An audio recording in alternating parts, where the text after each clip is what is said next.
Hey everyone, welcome back to the channel. I know it's been a while since my last video. I've been extremely busy creating my online courses about customer service and sales, which are now ready for purchase on my website.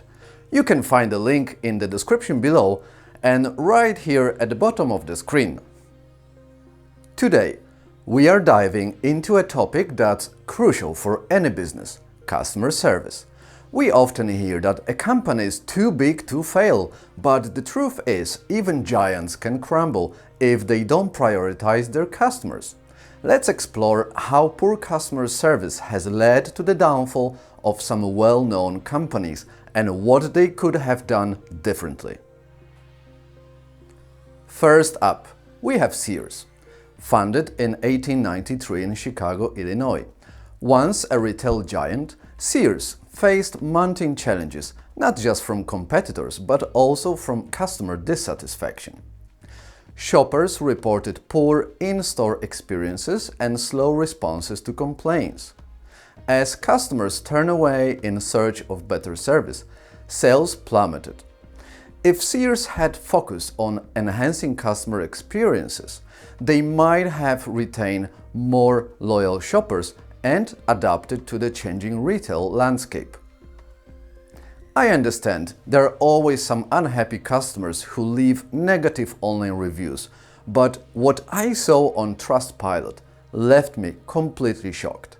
I think I might come back to that topic in future, as what I read over there is a classic example how to not run the business.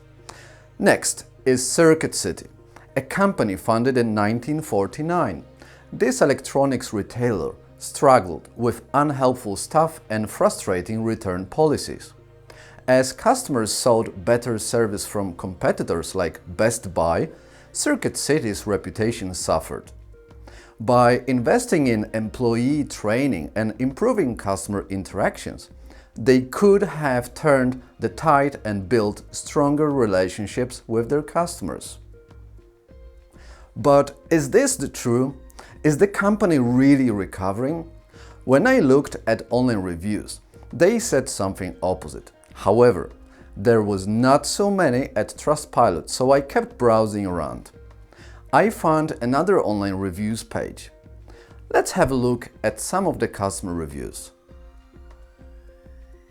Don't believe anything in the "Why buy from us" link. I bought a TV. It didn't work. Of course, they have no contact phone number for that.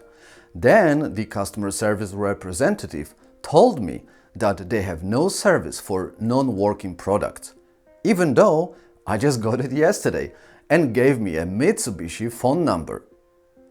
That was a computer. In other words, they have no customer support. You as big a fool as me if you buy from them. I'm not sure what a Mitsubishi phone number is in that particular situation. Maybe you can help to explain, as I couldn't find anything online. The next online review, titled "Horrific Customer Service," says, "I am surprised Circuit City in the USA has not closed. They have the worst service ever. Cheap China products and horrific service make purchases just not worth the headache." Well, then we have Toys R Us, founded in 1957. Despite being a beloved brand, they faced criticism for long wait times and inadequate inventory. This negative customer experience, paired with fierce competition from online retailers, led to their bankruptcy. Imagine if they had streamlined their operations and focused on customer feedback. They might have created a more enjoyable shopping experience that kept families coming back. Let's have a quick look again at Trustpilot reviews summary to see what the customers think about Toys R Us. Well, again, it doesn't look anything like good to me. And here is one of the first comments I found. "Retailer is totally out of sync with other major companies in Canada. Their policies are unbelievable and they are unwilling to receive any reasonable representation. My efforts to communicate received stock answers from their customer service personnel. I don't think they even read the messages. Clearly, I will not purchase from them again. I can get what I want at Walmart, and there is no problem with returns. Do I really need to say anything? Kmart is another example. This retail chain suffered from poor customer service and a lack of inventory, which ultimately led to a negative shopping experience. Customers started looking elsewhere, and the brand's decline followed. By prioritizing customer satisfaction and ensuring that stores were well stocked and staff were trained, Kmart could have fostered a loyal customer base. Let's have a look at the customer's online summary for Kmart on Trustpilot page. These numbers explains why this company is here on my list. Then I reviewed few feedbacks from the customers. I wanted to bring one of reviews here for one important reason. Let's see what it says. Worst customer service ever. You order something online that is in stock and few days later they send another email saying that it's sold out, but then you check online and it says that it's not out of stock. And when I tried to raise this issue with their customer service, they just said, "Oh, sorry, nothing we can do." Just trying to get me off the chat so this person can go home. At the end, Rochelle has just quit the chat. Extremely unprofessional. It looks like that particular customer was lucky enough to contact their customer service again and spoke to somebody who knows how to assist the customers. The online review was edited and the customer then added the following part. After trying to call Kmart Albany a lot of times with no answer, I called Kmart customer service and the lady there was really nice, listening to my complaint and de-escalated the situation by free shipping. Much better experience. I wish they all were like that. So here comes my question. Why the companies cannot provide the same customer service by everyone to everyone and every time? Why we, the customers, have to be lucky enough to have our issues resolved just because we contacted the right person? Moving on to Radio Shack. This once thriving electronics store faced criticism for unhelpful staff and a lack of product knowledge. As customers grew frustrated, sales dropped, leading to bankruptcy. If Radio Shack had prioritized staff training and created a culture focused on customer care, they could have differentiated themselves in a crowded market.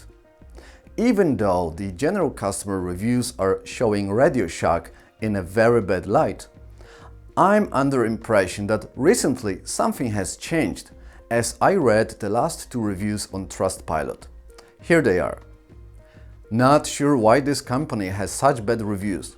I think it's a decent enough company, with a good selection of products that you can't find on Amazon, for example. And the second comment provides more details. Best experience ever! Manager Richard Wilner was extremely helpful. I had a lot of questions. He was oh so patient. I love shopping there due to outstanding customer service. Why can't more business be like this? Total pleasure. Looking forward to shopping there again. Thank you, Richard and Radio Shack. Store number 8923. Well, I deeply hope the manager at that particular store received well-deserved recognition from the company. Finally, let's talk about Borders. This bookstore chain struggled with customer service issues, particularly in staff knowledge and product availability. As independent bookstores and online retailers offered more personalized service, Borders lost its appeal. By enhancing customer engagement and listening to their needs, Borders could have created a loyal community of readers. But just to be fair, lack of great customer service is not always an only reason why companies suffer on the market. For that reason, I made some research, and here is the short summary showing other reasons why the last company from my list didn't make it. Poor online strategy. Borders outsourced its online sales to Amazon from 2001 to 2008, essentially losing control over its digital presence during critical years of e-commerce growth. In contrast, competitors like Barnes & Noble invested in their websites, recognizing the importance of online sales. Neglecting ebooks. While competitors adapted to the rise of ebooks with their own devices, like Barnes & Noble's Nook, Borders was late to the game with its Kobo e-reader, missing out on a growing market. Lack of diversification. Borders relied heavily on sales of CDs and DVDs, which plummeted with the rise of digital streaming services. Unlike Barnes & Noble, which partnered with Starbucks for coffee sales, Borders failed to generate significant additional revenue from cafes or alcohol sales. Overexpansion. Borders opened too many large stores, including international locations, leading to high overhead costs. Many stores became unprofitable, and long leases made it difficult to close them. Inability to adapt. Borders struggled to keep up with changing consumer preferences and market trends. While it blamed external factors like the economy and the rise of e-commerce, competitors managed to adapt and thrive in the same environment. Ultimately, Borders' downfall was not just about the internet. It was a failure to innovate and respond effectively to market changes, which led to its bankruptcy in 2011. So, what's the takeaway from these examples? Poor customer service can devastate even the biggest companies. Whether it's Sears, Circuit City or Toys R Us, a lack of focus on customer experience and a sense of arrogance can lead to disastrous outcomes. When companies assume their size or legacy will keep customers loyal, they overlook the vital importance of engagement and responsiveness. Imagine if these companies had prioritized customer service by investing in staff training, treating their employees well, and fostering a culture of respect and support. As Richard Branson wisely said, "Take care of your employees, and they'll take care of your customers." By actively seeking feedback and creating welcoming shopping environments, they could have turned their crisis into opportunities for growth and loyalty. However, the worst nightmare for these companies would be to see their hard-earned reputation ruined, destroyed, demolished by a few employees whose rude and irresponsible behavior not only undermines their commitment to excellent customer service, but also alienates customers, leaving them questioning the integrity of the entire organization despite its best efforts. To minimize this risk, companies must prioritize identifying such employees, providing additional training where possible, or even eliminating them from the team as they pose a significant threat to the business and its reputation. In today's competitive landscape, great customer service isn't just a bonus. It's essential for survival. Companies that prioritize their customers and treat their employees right will thrive, while those that neglect them, blinded by arrogance, risk fading into obscurity. As that meme says, the customer service is easy when you don't have any customers. Thank you for watching. If you found this video insightful, don't forget to like, subscribe and share your thoughts in the comments below. What do you think is the key to excellent customer service? Let's discuss. Until next time, take care.